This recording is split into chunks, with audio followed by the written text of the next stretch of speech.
All aboard!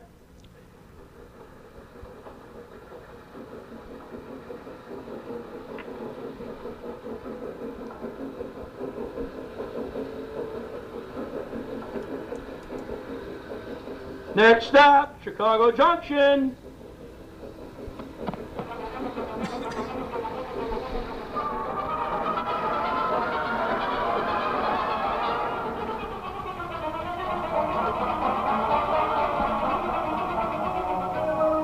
Yes, it's time again for this month's broadcast of Chicago Junction, the program that takes you through the wonderful world of trains with the help from all of our panel of experts. And sometimes we have calling guests and visitors. I'm your announcer, Brian Ballou, and here is our boss, the head of the Windy City Hometown Entertainment Network and Chief Electrical Engineer, Mr. John DeVita. Well, thank you very much, Brian. Welcome, ladies and gentlemen, to another broadcast of Chicago Junction from the John DeVita Broadcast Center on the Windy City Hometown Entertainment Network on Wednesday, February the 11th, the year 2020. Today, the panel will be talking about railroads and model railroads. And now, to start today's broadcast, here is our announcer, Brian. Well, thank you, John, and it's time to meet the panel. Those of you who heard the beginning, I am Brian Ballou, your announcer and quasi-host. I'm also a retired Navy, but I ended up working on the railroad for 13 years as an engineer and conductor. I have been a model railroad enthusiast my whole life, starting with Lionel and ending with Lionel, and belong to several organizations like the National Railway Historical Society, the Chicago chapter, of which I'm a director. Lifetime member of the Pacific Southwest Railway Museum Association, San Diego. Dealing with the Arizona Eastern Railroad. And it celebrated its 100th anniversary last year. And also with the Reading Technical and Historical Society. To my right, Ron. I'm Ron Stock, retired library director for Eisenhower Library. Railroad traveler, never flies, takes the train. And also HO, modeler. Good evening. My name is Kevin Berry. I'm retired Chicago Police Sergeant. I'm a director with the Chicagoland Lionel Railroad Club, lifelong Lionel collector and operator, and I have to plead guilty to converting both of my grandchildren into Lionel operators and collectors.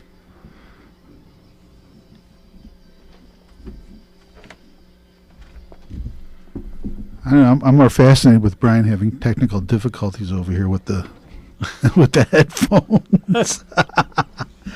Dave DeRuska, 30 years, locomotive engineer, among other things. Worked for a bunch of different railroads, ended up at Metra, where I retired from 6 years ago.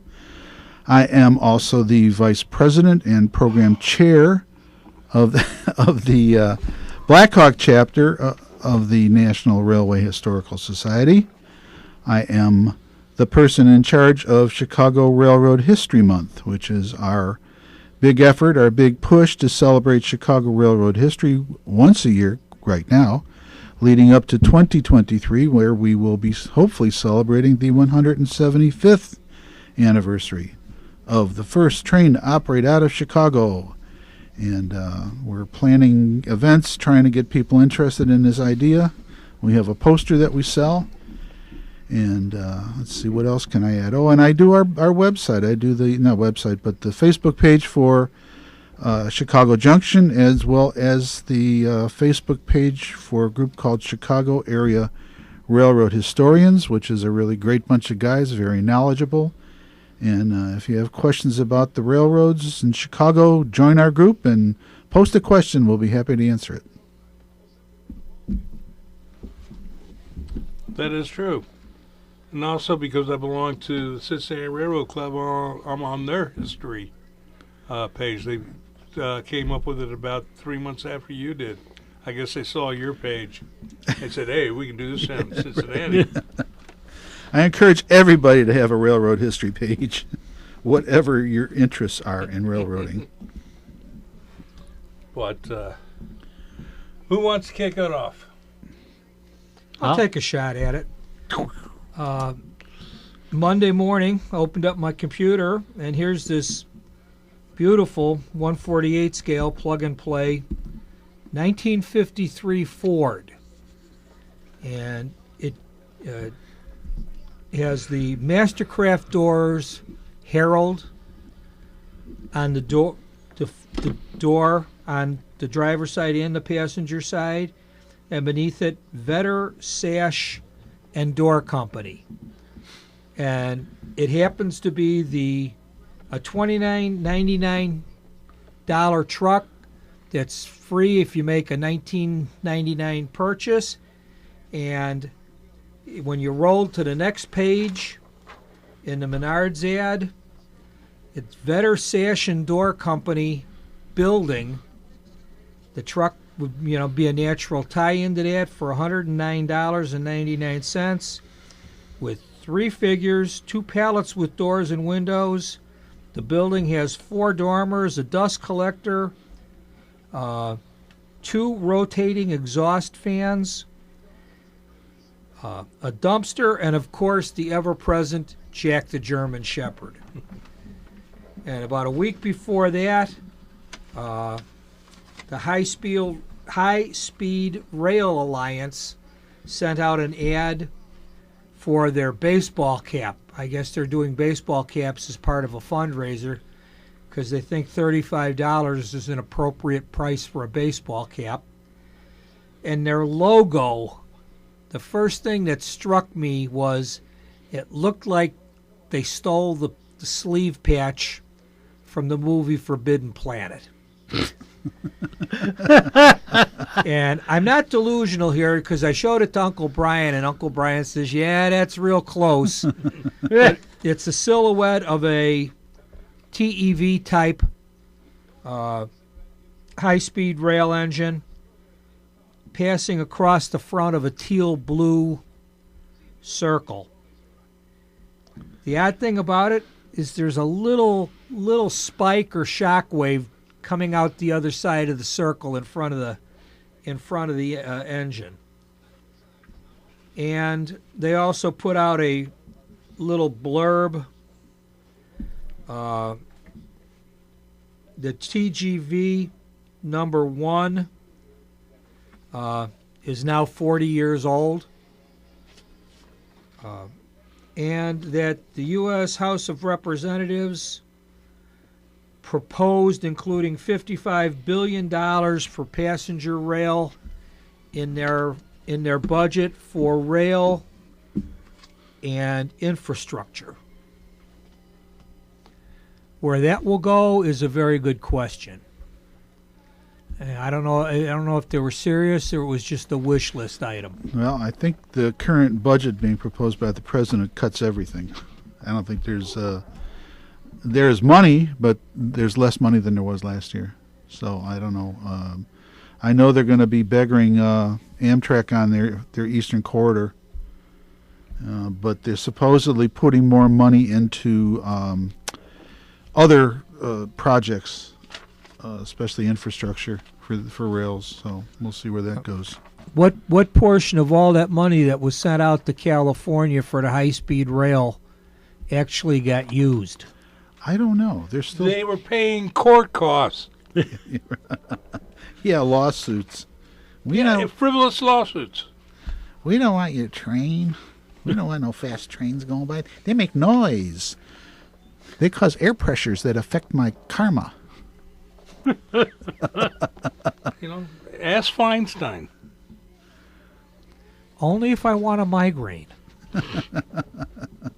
No, seriously, there are some problems coming up, but the trouble is, once the money was there, now the money's gone.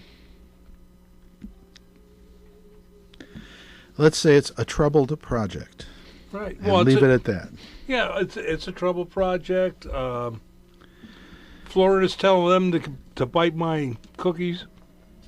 Florida's telling who what? Tell them to bite my cookies. They're doing high speed. Oh, right. You know. Heck, they didn't even want the new one, the Virgin Rail now. Yeah, I got that little bit about that. That's supposedly going to happen. You want me to talk about that? I can talk about that. Hey, you've got... I can talk about anything, can't I? Oh, by the way, there is one thing I wanted to ask our merchandiser down there. You said you had a 1953 Ford? That's Ford what? It's a pickup truck. Oh, it's a pickup truck. And it does have a simulated painted metal strip and wood deck in the short. It's a short body. I don't know if this was F series. an F series or not. What, is it F? It says 53 Ford copyright truck. I don't know. You're a little older than I am, it's a Uncle copyright. Brian. Can you identify it? See, you said it was a Ford. Ford had a lot of different vehicles. They all have one thing in common. They're made by Ford. Yeah. They all have a 3-second or 10-foot warranty on any repair. Yeah, FORD, fix or repair daily. No. First on race day. Okay. See Ford Ferrari. All right. Yeah, I saw that great movie, by the way. I'll tell you. Hey, thanks to Shelby, yeah. All I can tell you is I had a Ford squad car one time, and the odometer was stuck at 1,957 miles because the genius engineer at Ford thought it was all right to put a plastic tubing sleeve around the speedometer cable. And at 1,957 miles, it melted through. Oh, let's get back to It was a nice railroads car. here. I just never knew how fast or how far I was going. After a number of fits and starts, plans for a high-speed train connecting California and Las Vegas are back on track. The announcement was made at the Nevada Economic Development Conference on Tuesday, whichever Tuesday that was. The train will travel at speeds of up to 150 miles per hour, making the nonstop trip between the Victor Valley region of California and the Las Vegas Strip in about 75 to 90 minutes, according to the Las Vegas ABC affiliate KTNV. Representative from Virgin Rails USA, formerly known as Brightline, confirmed to ABC News that the company is on track to start construction in the first half of 2020. Representatives say the project will take about 3 years to complete. This is a federally approved rail corridor that we acquired and closed on acquisition in April of this year, the representative said. We are under construction to Orlando at the same time in Florida, and that is a 36-month build. We project this to be something similar. California to Vegas rail service deal was brokered while the company was still operating as Brightline. A rail service project connecting California and Vegas has been in the works since the 1990s, but Virgin Trains USA said it is now ready to move forward and that its engineers have designed 30% of the project.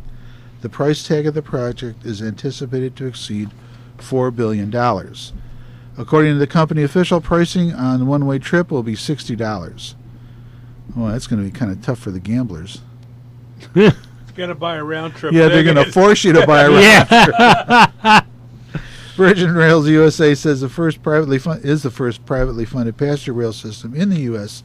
in more than 100 years. There. How about that? A little closer to home here. Let's talk about the Coalition for a Modern Metro Electric. Say what? Brian's looking strange at me strangely here. These are the people that more than 5 years ago was founded about 5 years ago with the core question: what would it take to get more Chicagoans riding Metro? Comprised of 9 initial organizations, the coalition was founded with the vision of the Metro Electric line serving as a high-speed rail line Better connecting Southside communities to the hubs like downtown and O'Hare Airport. Build it and they will come.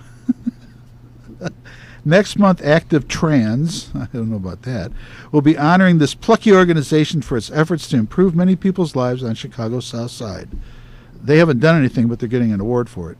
The award will be presented at our annual awards reception held at the Tech Incubator 1871. Currently with 20 members, including Active Trans, the coalition's vision and goals have expanded to now include the Rock Island Metro line. The first step is to get fares aligned with CTA fares, said Linda Thisted, one of the founding members and current co-chair of the coalition.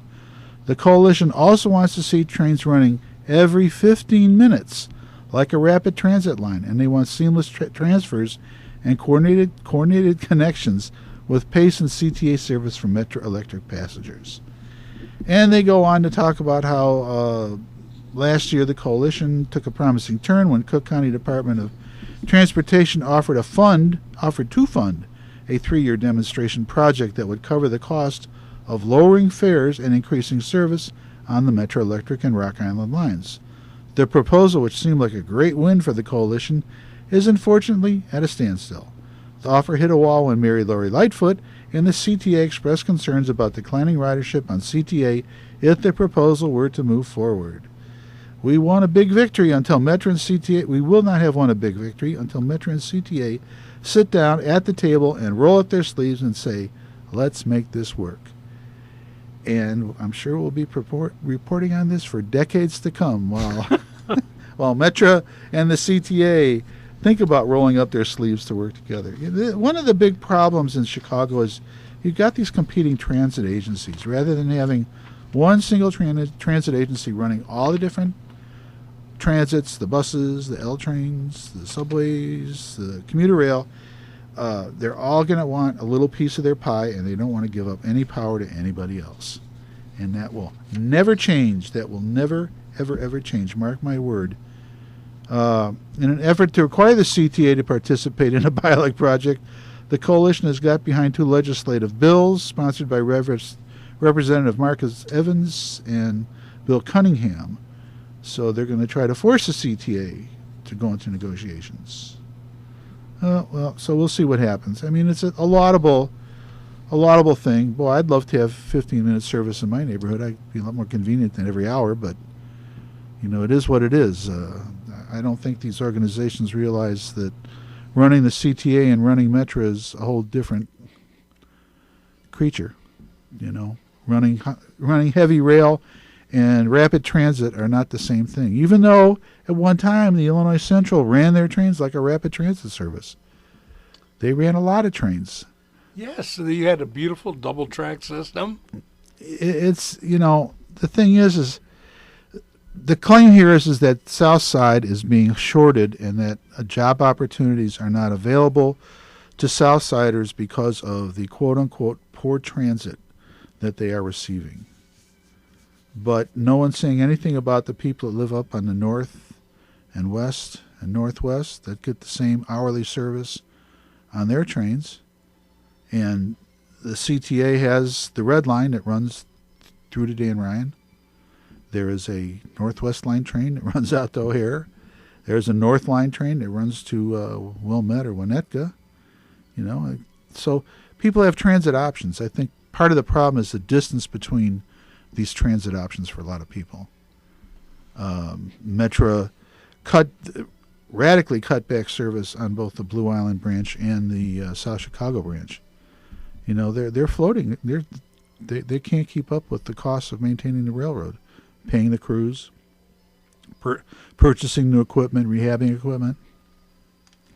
It's expensive, and I think a lot of these groups just, they think that they can just snap their fingers and all this stuff is going to happen. Oh, yeah, let's run electric train O'Hare.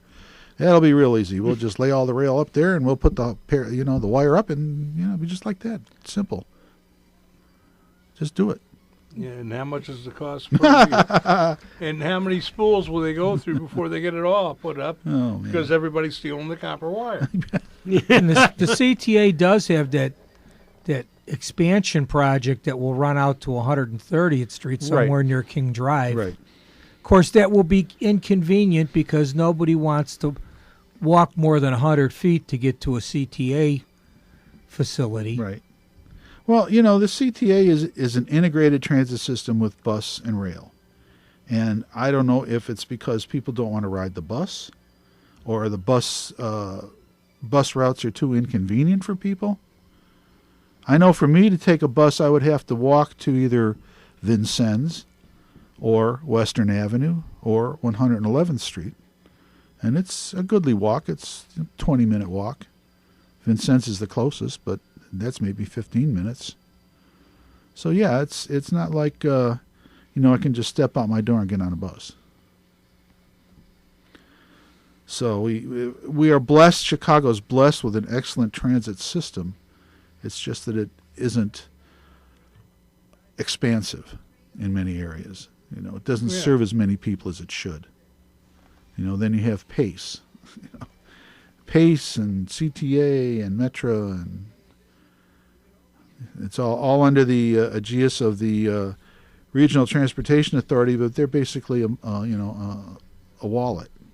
They just pass out money to the different agencies. They have absolutely no control over planning or coordination between agencies or whatever. It just doesn't exist. Be nice someday if there was. Well, definitely. But it's also trying to get the politicians to get on the same page. Yeah, and everybody, it's just like Mayor Lightfoot steps in and says, well, the CTA is my, we own that. The Metro is run by a bunch of Republicans. There's only one city board member on the Metro board. The rest of them are suburban people appointed by suburban people. They have no interest in what goes on in the city. They just assume city people not get on their trains. Yeah, we don't want to put passing sidings in to give us more passenger trains. Anyway, that's the story over there. We also have a thing with in the first time in 15 years, the House Subcommittee on Railroads, Pipelines, and Hazardous Materials held a hearing on issues surrounding grade crossing safety. Oh, you got that? I'll let you talk about that then. No. This is Chicago alderman calls for federal action on blocked crossings. Yeah, well, he's in here too. That's my alderman, isn't it? Yeah, I think so. Yeah, it's O'Shea. Yeah. Yeah, O'Shea. Alderman Ice Palace. He took TIF funds and built the gigantic skating rink athletic facility over by my house, so I call him Alderman Ice Palace. No, sorry, Matt. I mean, No, you're not. No offense meant. And guess which railroad's the one giving most of the problems? Oh, let me guess. The CSX. The one I have stock in. Yeah, the CSX. Yeah, they're blocking the crossings. They bought the old Grand Trunk line, and it's a nice line if you like to park trains because there aren't too many crossings in between 95th Street and what would be 111th, maybe? No, 103rd. 103rd, 99th, 95th. Yeah. So you got some big long blocks you can park trains in. Unfortunately, every track there, the original CSX BNOCT line, and then the Grand Trunk, now the CSX line, both run into Blue Island Junction. Blue Island Junction is like, hemorrhoids, railroad hemorrhoids. You just can't pass anything through it easily. It's very painful. So, I've experienced it myself. I see trains, and I go like, okay, is this guy going to go or is he going to slow down? And I watch them slow down, and they finally stop. Okay, how long is he going to be stopped? Yeah, see, that's that they. For some, it happened last year. They had people go in the state capitals, and all of a sudden, that 20-minute rule disappeared. Yeah, so, man, and the railroads are more than happy to pay that fine. That didn't hurt them at all. It was like the cost of doing business. Oh, here, O'Shea mentioned the Elsden line when the ownership was transferred.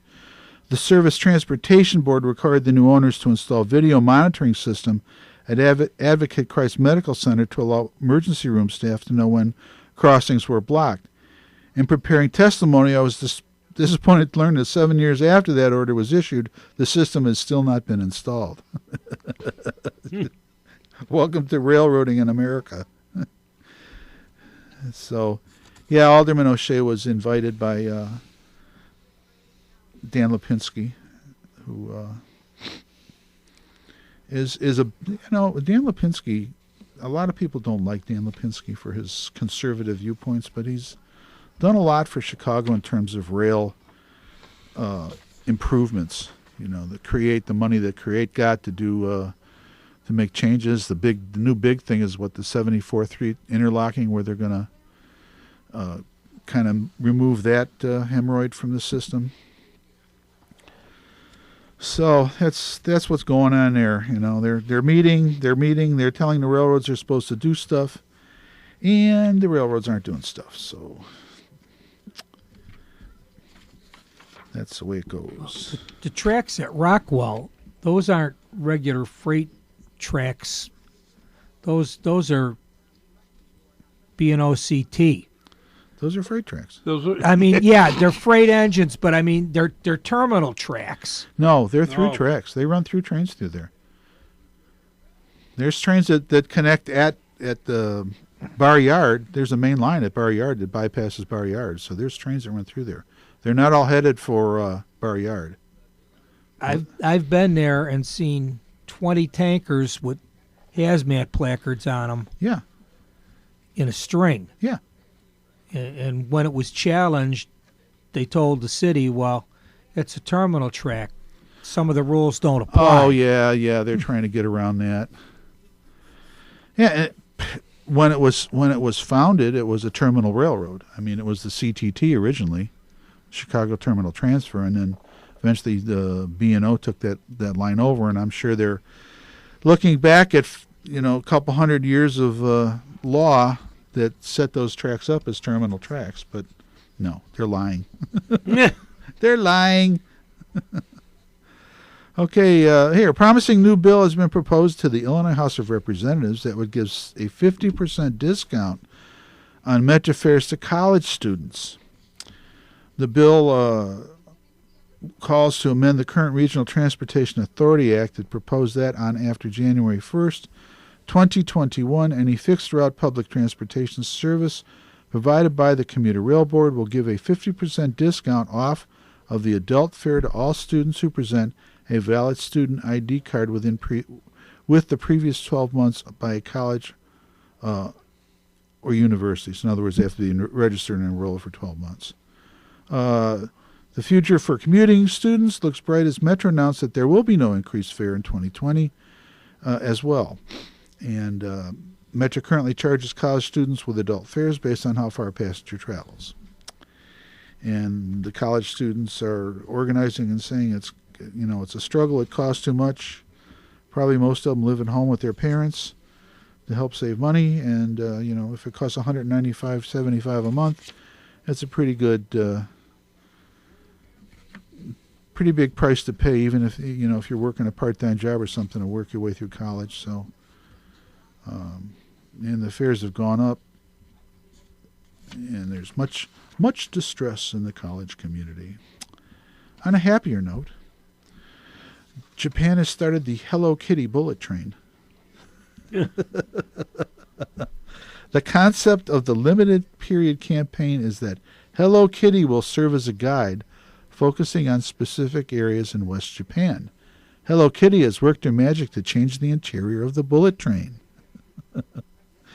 Carriage number 1, called Hello Plaza, will allow passengers to experience the charms of various regions with a specially decorated interior, TV monitors displaying information, and retail space to buy specialty foods and gifts. It will surely be a popular feature. Carriage number 2, called Kawaii Room, with 2 exclamation points, will be a Hello Kitty themed room decorated in a cute and fashionable way for everyone's enjoyment. According to the press release, you feel as if you're traveling together with Hello Kitty. I don't know about that. No, see, it's a big thing in Japan. I know. I'm going to talk about that a little bit. No. I mean, they actually have one train, one of the systems that has 2 cars filled with nothing but cats, so you can go and sit and ride and get your chi back. In Japan, they've got their population is diminishing, and their rail they're a very had very extensive rail system in the country, and a lot of these smaller routes are going bankrupt because they just don't have the business anymore. So they pick up these themes, the dinner trains and Hello Kitty trains, and it's really cute. And the Japanese love their trains. I mean, everybody in Japan loves the trains. I highly recommend, if you are in the Chicago area and can pick up NHK TV. I think it's 56.2 or something on the analog box. I'm sure it's something else on the digital box. They have a show every Thursday at 9:30 a.m. and 9:30 p.m. called Japan Railway Journal. And it's a three panel group, and they talk about different aspects of Japanese rail. They take tours of different lines. They take tours of the shops. They show all the new special trains, and it's a fun show. They probably have more room riding the train than they have in those microscopic apartments that they have. And I saw one show where they were talking about they had a elevated concrete structure in one of the cities, and they built shops under the structure. And it's the railroads trying to find ways to increase their revenue, renting out spaces and stuff. So it's a lot of fun. I think lastly here, this will be my last piece. Activists and homeowners expressed outrage Friday after learning of Canadian Pacific National's documented plans to store dusty piles of BP petroleum coke, a.k.a. pet coke, in the city's already environmentally burdened Calumet neighborhoods. This is East Chicago. This is insanity. This just tells you how vulnerable this community is. Pet coke is a product that is being chased out of every other community, and they've all found their power to stand up. What this shows is that there's still a vacuum of power here with these big polluters, says Thomas Frank, who's an East Chicago resident member of the Southeast Side Coalition to Ban Pet Coke. The statement Friday CN denied any current plans to store pet coke there, saying the expansion project underway is only to facilitate the staging of 120 empty cars to safely and reliably service local customers. However, city officials presented documents confirming the railway intends to expand operations along its rail line at 149th Street in East Chicago, creating a transfer point, which is in effect a rail yard. One person's rail yard is another person's transfer point for the storage of the tar sands byproduct produced by BP's Whiting refinery. The city alleged pet coke would be stored there until it is transported to New Orleans and eventually shipped overseas to Asian markets for its use as fuel in countries with more lax regulations. City officials said if CN requires approval from regulators to fill in wetland, the railway would store hundreds of open cars of pet coke within a few feet of homes in the East Calumet neighborhood. So, that's where KCBX used to be there on the south side of 100th Street. Yeah. From just east of Torrance all the way to the river, and the city forced them out of business maybe 5 years ago. Right. And now they're talking about putting the rail cars back in on all the sidings and the spurs up in KCBX, or what used to be KCBX. Well, they had the pet coke stored in piles. It wasn't in cars. It was stored in open piles. And although they'd water it down to keep it from blowing, the dust was blowing into the surrounding neighborhood. So there was an uproar about that. Plus, it happened to be the Koch brothers were involved in that, so they're real popular millionaires in this country. Everybody loves them. Yeah.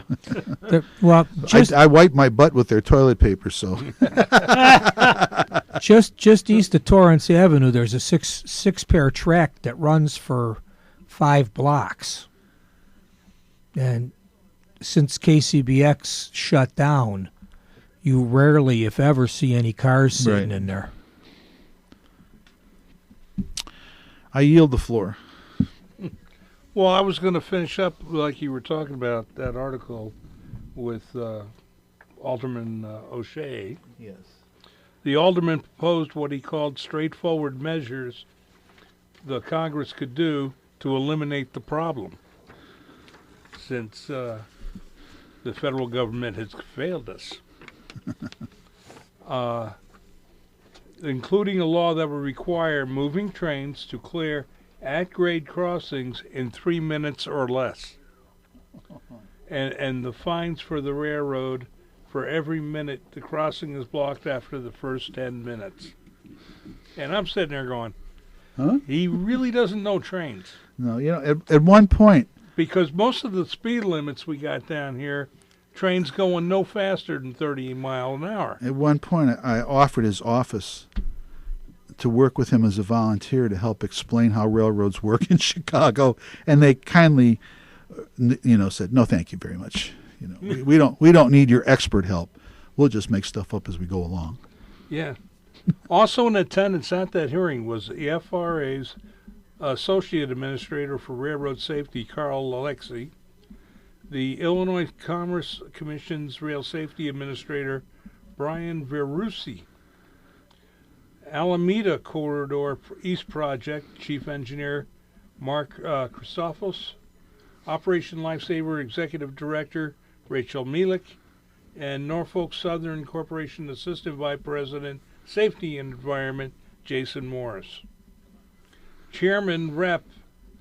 Peter DeFazio, Democrat, Oregon, says he believes that longer trains resulting from the Class 1 railroads' embrace of precision scheduled railroading might be a major contributor in this issue.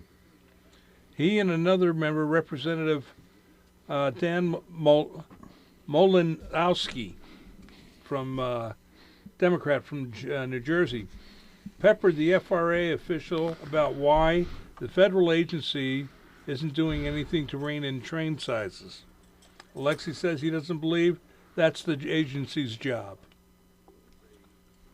Oh, and by the way, the FRA also lost funding too in the new proposed budget. DeFazio disagrees. PSR might be good for shareholders. It appears to be causing a whole bunch of other problems. There are towns that have their crossings blocked for hours. Yeah. Hours. There's a town I read about. I think we were talking about it last month. One portion of the village, the town, has only one entrance and one rail crossing to get to that village. And has been blocked by CSX. Yeah. Yeah, as long as there's no penalties involved. There's no penalties involved. They don't feel any. Yeah, once they got it, for somehow it disappeared from all the state capitals. Yeah. But you were talking about some of the projects like on the Northeast Corridor. There's one that's been going on for 20 years. The agency rankings determined eligibility for federal funding, increase New Jersey Bridge project status to medium high. The two biggest New York area infrastructure projects on Amtrak's Northeast received mixed news on Monday as the Federal Transit Agency upgraded the rating of the aging Portal Bridge replacement plan while retaining a low rating for the Gateway Tunnel project. Yeah, wait for the next flood. Between New York and New Jersey. No, let's wait for losing. Yeah, oh yeah. We're going to lose a tunnel. Oh yeah. NewJersey.com reports that the Portal North Bridge project received a medium-high rating. In its latest FTEA ratings, project proximity, that means that $1.8 billion plan for the new bridge can now enter its engineering phase. Oh, they're beyond the consulting phase? Yeah, they are beyond consulting. The project will replace an aging swing bridge over the Hackensack River, which sometimes fails to lock into place after opening and delaying rail traffic. This problem led to significant restrictions on when the bridge can be opened. Coast Guard set new rules for them. New Jersey Governor Phil McMurphy and Amtrak board chairman hailed the revised rating for the bridge. In a New Jersey press release, Murphy said puts us one step closer towards our ultimate goal, replacing this unreliable century-old bridge and reduce delays for New Jersey transit customers. New Jersey remains ready and willing to work cooperatively as a full partner to ensure that this project, which affects commutes of tens of thousands of our daily residents, is compelled to expeditiously as possible. Koska said Amtrak's thankful for the improved rating. Thankful in quotations. Yeah. A new bridge is significant increased reliability for the 200,000 daily Amtrak and New Jersey Transit customers across the Hackensack River each day. The $11 billion tunnel project, which has since gone up in price from the beginning, remains at medium-low priority rating, reportedly because of concerns over local funding. And that ranking makes it ineligible for federal funds. Now remember,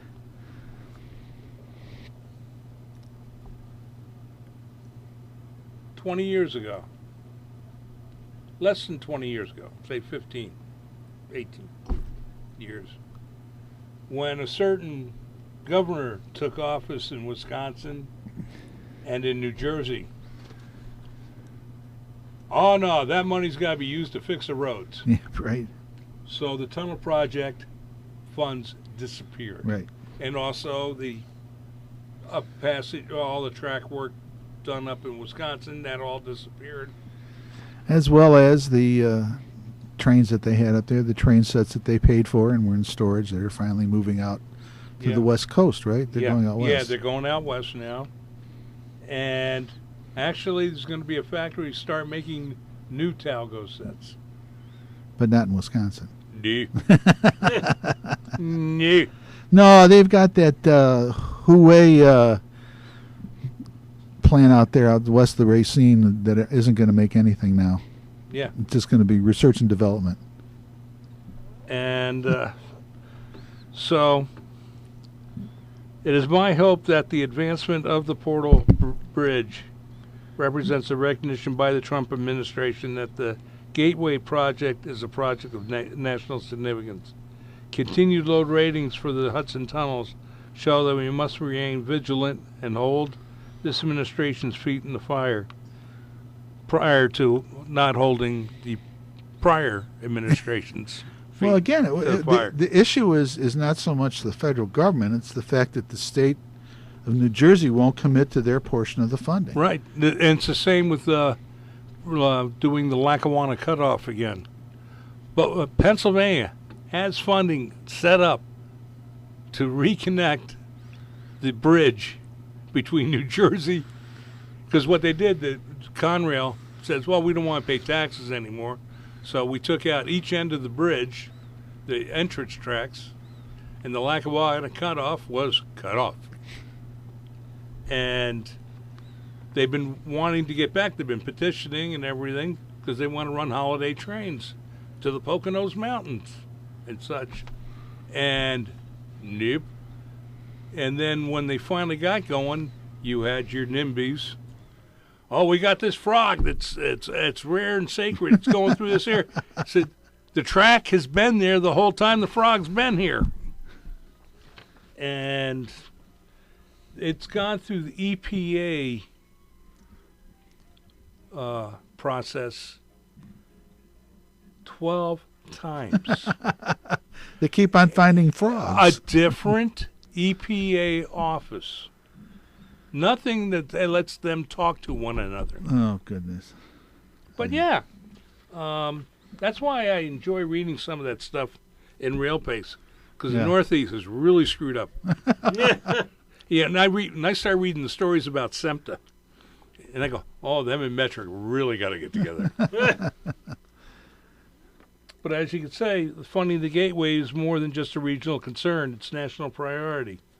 And something like this, at the beginning of the month, Hoosick Tunnel, partially the wall collapsed inside. Yeah. Got it all blocked. And so they're going about rerouting, and goes, yeah, add about 2 weeks on to delivery time. But single track tunnel, 4.75, and the tunnel opened in 1875. Wow. And it says, and they didn't see this one coming. But now on good news. You got good news? Yeah. That's good. Yeah, because I talked about the bad news. The Reading and Northern. They're actually going to resume passenger service back to Jim Thorpe. Remember, Jim Thorpe came up with, oh, you owe 5 years back. Yeah. Entertainment tax. Yeah. And the railroad saying, no, this is not entertainment. This is not entertainment. Apparently, he almost had a riot with a lot of the businesses when they lost the Christmas traffic. Oh, we resolved the issue now. Yeah, right. The taxes and will resume passenger service to and from the community, the railroad announced. The first trips resulting from this agreement will come on Saturday, February 15th, as part of Jim Thorpe's Winterfest. The Reading and Northern had shut down its Lehigh Gorge Scenic Railway operation, based in Jim Thorpe, in November, after the borough and its school district sued the railroad, saying it owed money for local amusement tax. And the suits were dropped in November, paving the way for the agreement announced on Tuesday. We are pleased to resume service to and from Jim Thorpe and put the amusement tax issue behind us, says the owner, CEO, Andy Mueller, said in a press release. We constantly state that we are now not and never have been an amusement. We are delighted that the Bureau leadership decided to work with us on continuing our tradition of bringing visitors to Jim Thorpe. But not amusing them in any way. Oh, yeah. Are you people amused? You can't be. Oh, yeah. And we got nationwide labor talks starting in February. Oh, no. Oh, yeah. CSX will negotiate wages separately. Yeah, they're looking for the one-man crew deal. Oh, big time. Big time. And well, we can do it in yards. We can do it in the steel industry. Well, truck drivers drive like that, and they don't have somebody sitting up there. Yeah, and they don't have anybody calling them all the time, asking dumb questions. Yeah, right. No.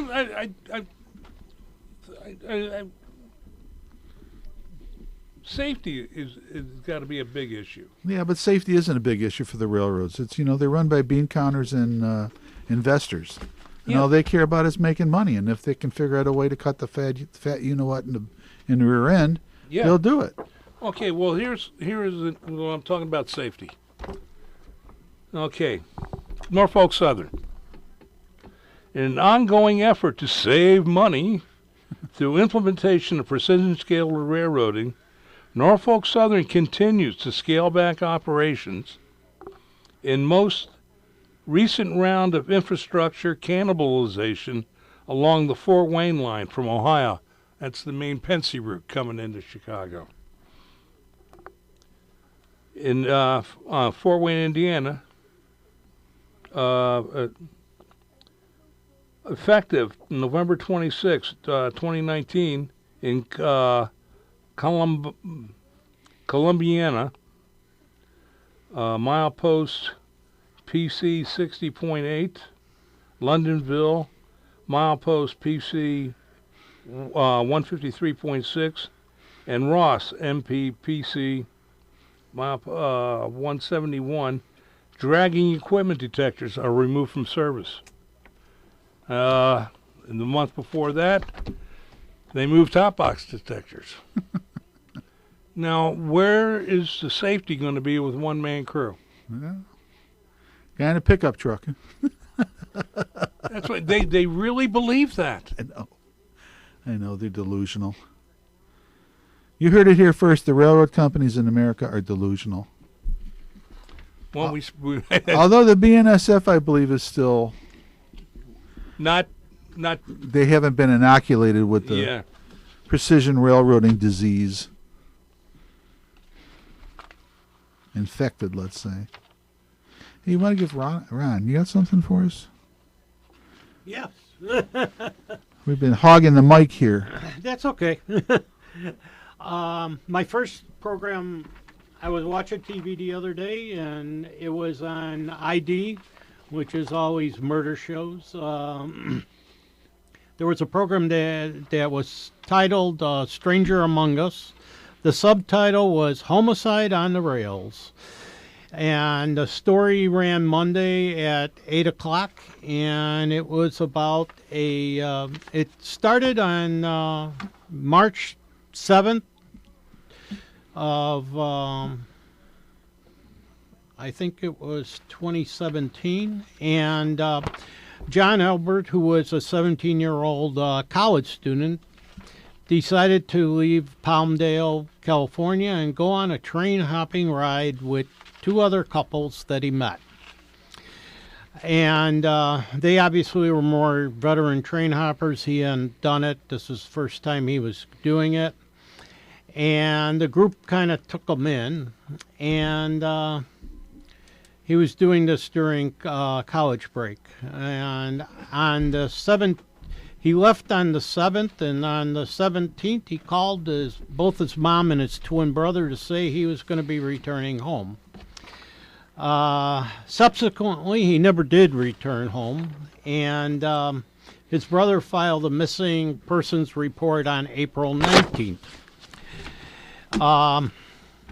Eventually, they found a mummified body. Was discovered on May 13th just outside Roseville, California, which is the largest western rail hub in the western states. It was found under a bridge with railroad signs and initials, FTRA, and the police investigating it, which I think was the Sacramento Police Department, was concerned because the Freight Riders of America, which is what the initials stand for, was a notorious rough and violent train hoppers group. Eventually, they did discover the body was John Albert's, and it was through dental records and DNA. The detectives working the case discovered that he was violently beaten to death.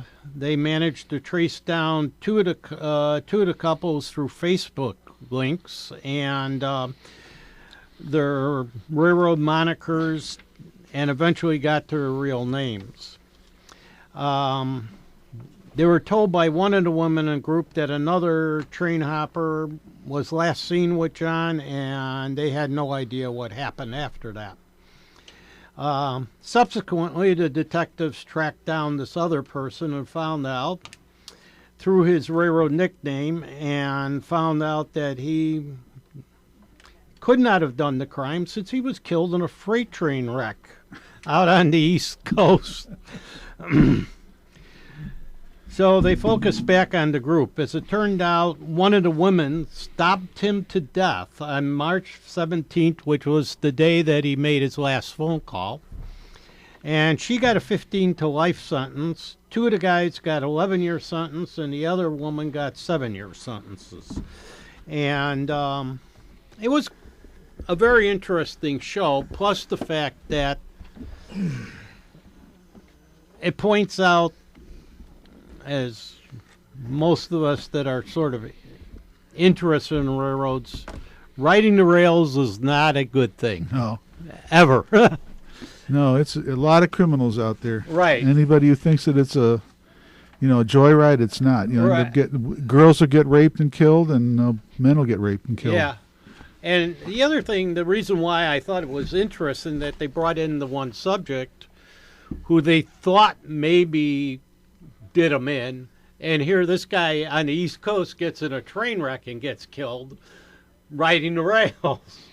So, I mean, there's just at all levels not a very good thing. Take Amtrak. Yeah. Yeah, if they want to know to do it right, they got to watch Emperor of the North. Yes. Look that's out for one Shaq. of the best movies, yes. On a more pleasant note, I ran across a great book. It's mostly photographs, so it's a fairly quick get-through book. It's called Classic Railroad Scenes, 43 Years of Rare Color Photographs. It's done by Art Peterson, and it was done last year. It's a combination. I'd say about half of it is traction photographs, and the other half is actually trains.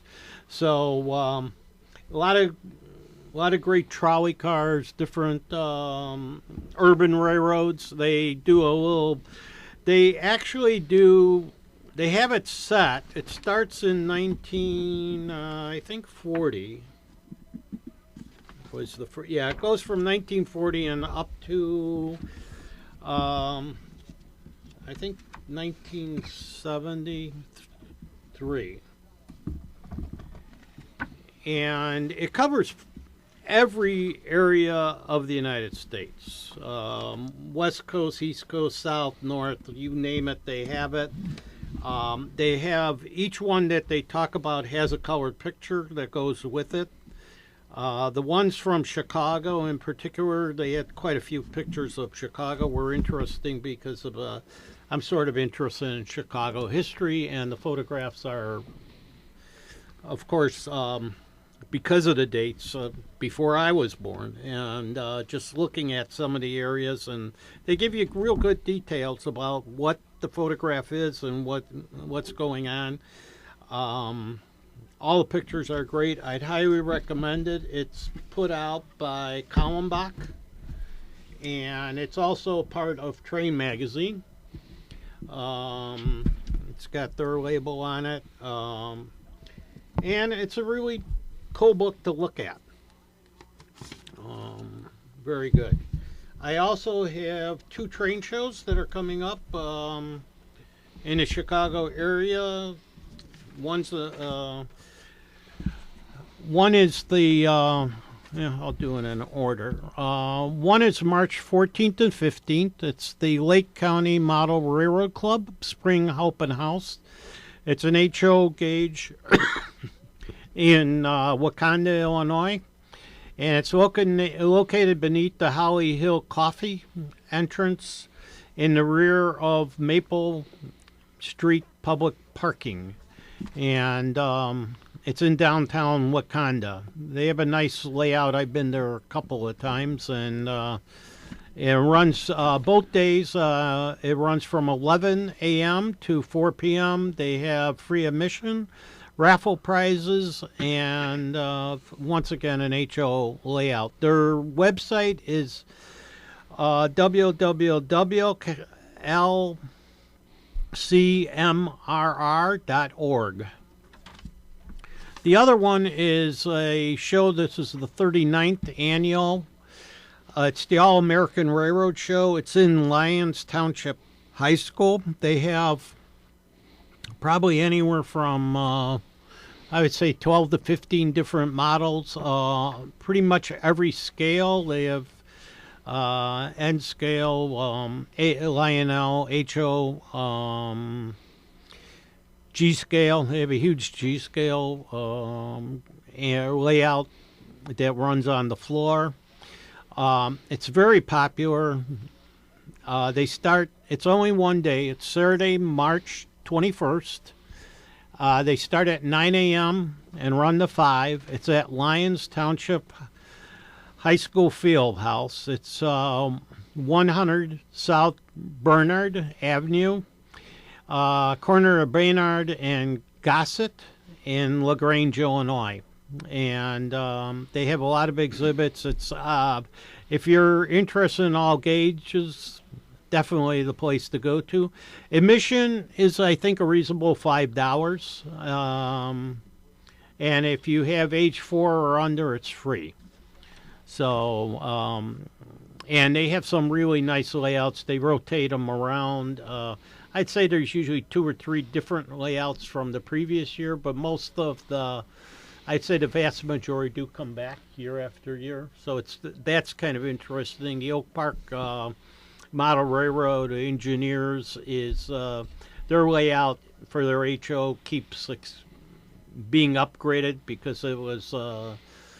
It's also a good way of seeing what modular railroad building is and what's involved with it, and all the exhibitors and the clubs over there are very cooperative. They'll be happy to talk to you, and you can gain a lot of information. So those two I would recommend.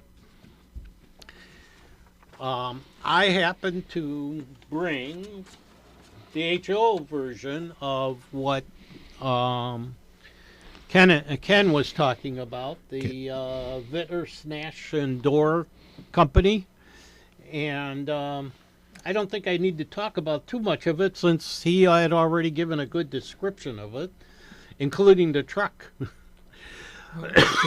The truck is 1/48 scale, so Yeah, that's only it would be gauge. grossly out of scale with yours.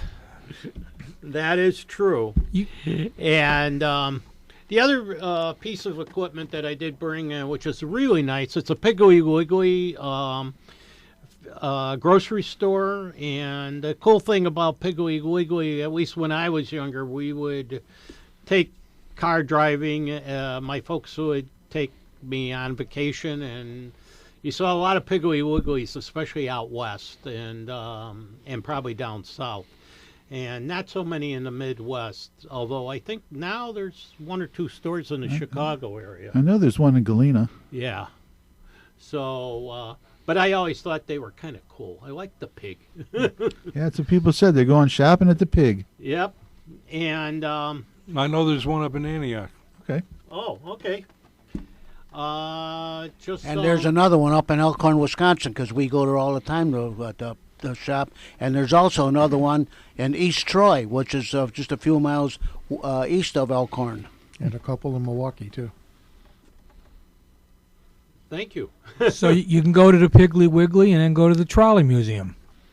So if you're into model railroading and dimensions, this is 7 inches by 5 1/8 wide, 3.5 inches in depth, and it is 3.3 in height, and it's pretty cool.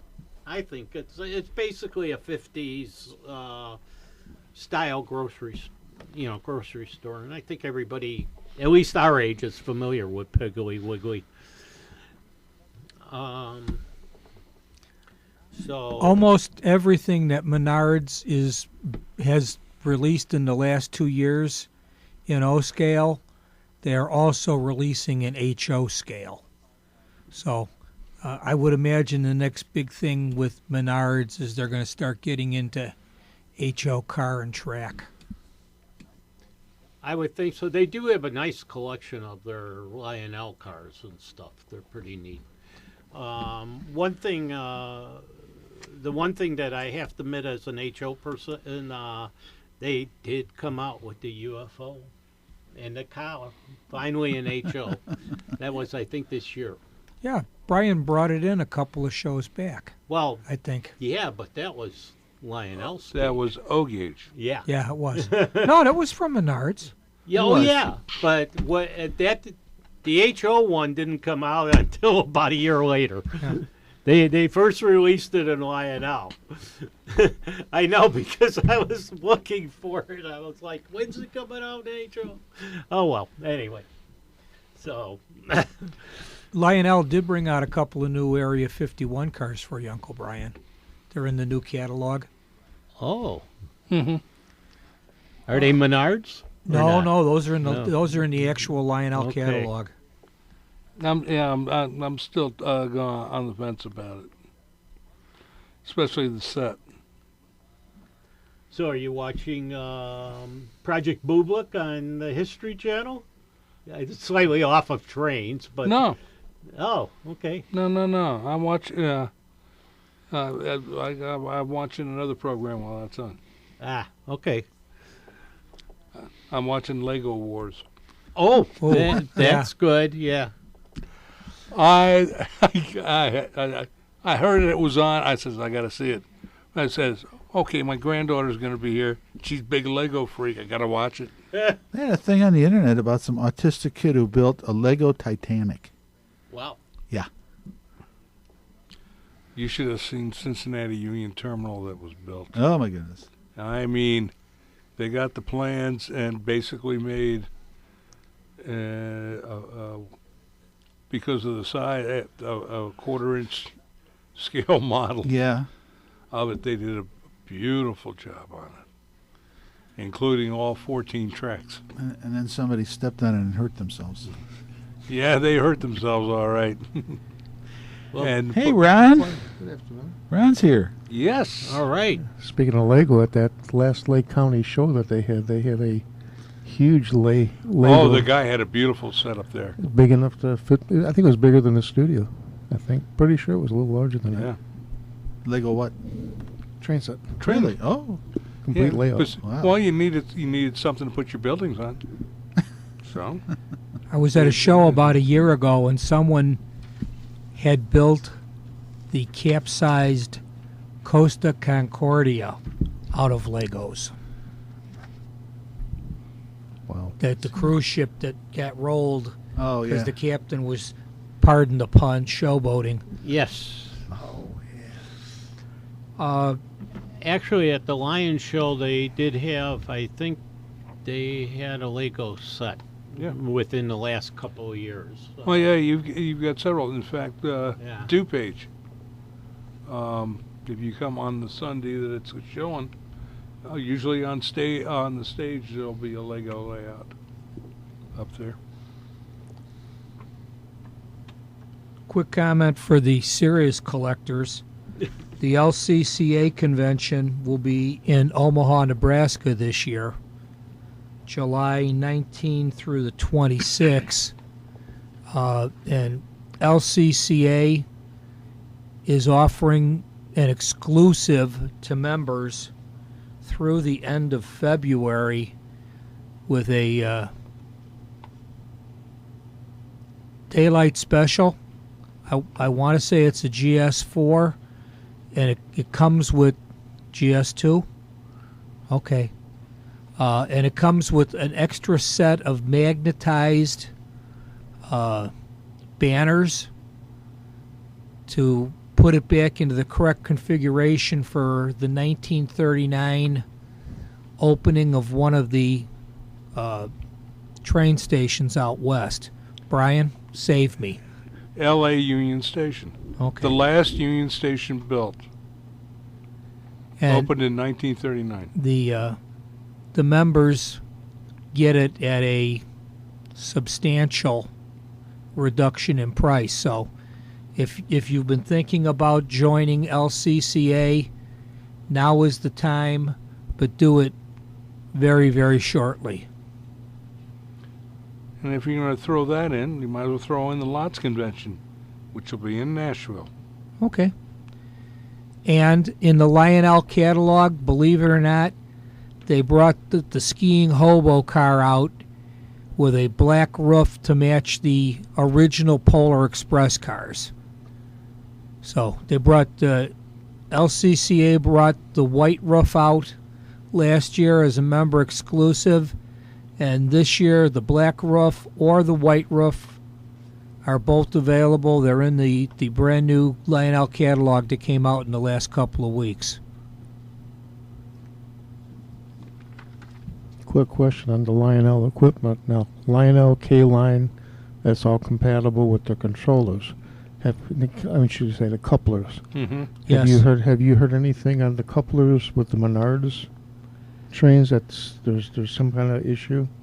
The pure O scale Menard cars, Right. the couplers are very good. The short Menard cars, the couplers are about a ½ inch short on the shank of the coupler. And if you're running through tight curves, the corners of the car will bind against each other and create problems. But if you go with the 14-inch flat cars, they'll run all day. If you go with the 10 3/4-inch cars and you run through tight curves, you have problems. The only other problem that I've noted with the Menards cars, and it's with the loads, I don't know who gave them the plans for the military loads, but I have never seen a camouflaged military vehicle with chrome wheels. I've seen a base coat green Jeep with chrome wheels, usually with a flag officer imposed on it. No, you with the chrome wheels, they got a whole patents plans. I don't think George would have done that. The short Menards cars, the couplers could be a ½ inch longer. And with the longer flat cars, the trucks are not attached to the cars with rivets. They're attached with a screw and a nut that has the plastic sleeve in it, and they're supposed to stay there, and they don't, because I had one with a helicopter on it throw its truck. But I mean, you know, Easily repairable. Though. yeah, it is. Yeah. It's just, you know, you don't want to have your train out on the track and say, "Hey, you're dragging a helicopter."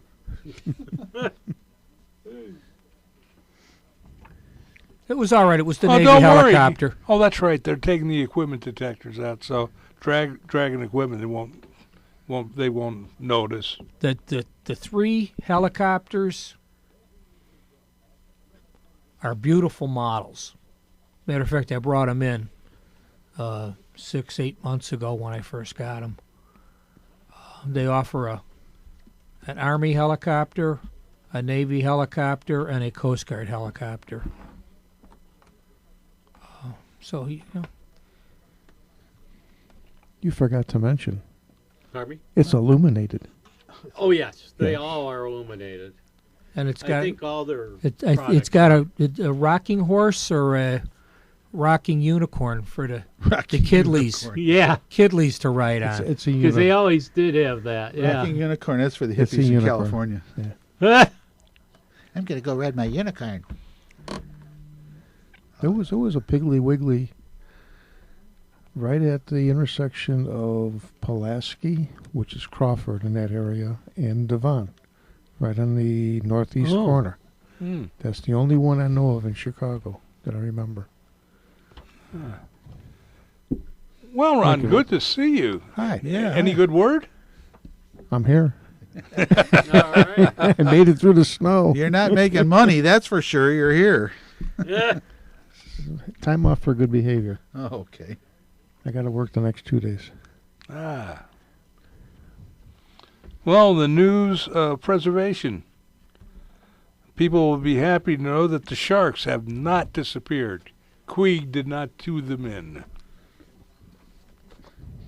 Okay, maybe I people will caught it, not know. Maybe other people will not know. No, I don't. Captain Queeg, Captain Queeg. I know that, but who's Captain Queen? Oh, the Sharks? the cane Sure, mutiny. yeah. I just know him for ice cream. Ice cream. 3 ball bearings rolled between the knuckles. Yeah, but this Queeg was Jaws. Yeah. Robert Shaw. He's the one that played the shark hunter. We need a bigger boat. No, that was the police captain, Roy Scheider. Yep. The Sharks. Beautiful. So what's going on with them, Brian? Well, they have been saved. They've been up in the Upper Peninsula in Wells, Escanaba and Lake Superior Railway. And they took them out of service, and they've been hidden in the roundhouse. The gentleman has made a nice collection over the years of some equipment and all. He's got a North Shark. He's got a North Shark car up there. And he's going to, it will be all going to a museum when they're finished. I was hoping to always win the lottery and make an offer to buy him from him, because he actually, in an article that they did write about him when he first had him, he was offering to sell them for $150,000 each at that time. Now they'll probably go for more, but I was going to buy him and send them back to Jersey to get them rebuilt and make sure they go into the museum in Pennsylvania State Railway Museum, because that would be the appropriate place to send it, since they were built in Eddystone by Baldwin. How many units are up there? Are they all A's or an AB or? No, all A's. 2 of them. And yeah, they got them. They were on the Monongahela Railroad when Delaware and Hudson bought them. When Lionel brought the shark noses out 2 or 3 years ago, I splurged and bought an ABBA consist and all of the cars except the talking diner. I couldn't see spending. I think they wanted $450 or more for the talking diner. They sold it with a passenger train? Yeah. I got a coal train with mine. No, the first sharks that I got, that I bought, were when they offered it with the Century Club too. Okay. And they sold to Pensy, ABA, and the extra train to go with it was coal. 6 coal cars plus Pensy caboose. All die cast. I got the ABBA, and one of the A's came with scale American flags to go up on either side of the head end A. You know. Yeah, but probably like yours, both A's were powered. No, I have a power A and a power B, and then a dummy A and a dummy B. Powered A, dummy B. It was all I could afford at the time. I had explained to the wife why I was spending $2,100.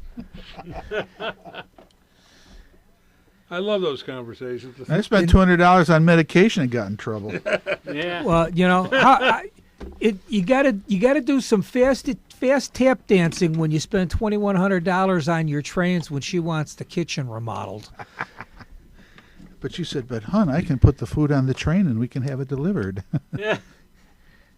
I didn't think of that fast enough. Yeah, that would have been cool. She could deliver your meal by train. And she could deliver a broom to the back of my head a lot faster. Well, gentlemen, I guess it's time to say goodbye.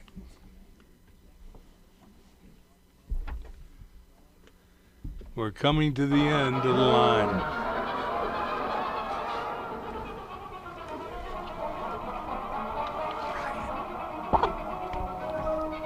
As our express comes through the terminal, we want to thank you for joining us on our journey through the wonderful world of trains. Chicago Junction is a production of the Windy City Hometown Entertainment Network and can be listened to on the web at www.windycityhometown.com, where you can listen to tonight's broadcast and all of our past episodes. You can also sample some of the other fine programs that are being offered. Till next month, when we journey to Chicago Junction, this is your announcer, Brian Blue, saying, happy rails to you, and good night, Mr. Ryan, wherever you are.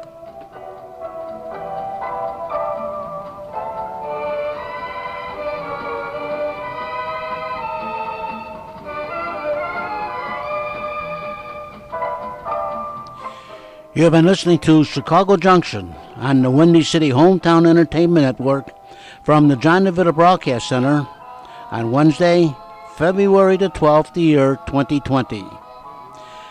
Chicago Junction was produced and directed by John DeVita, and our special thanks to the executive producer of Windy City Hometown Entertainment Network, Mr. John Shikanda.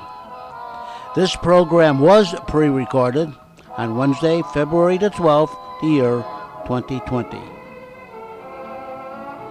Until next time, friends, please be safe and thanks for listening.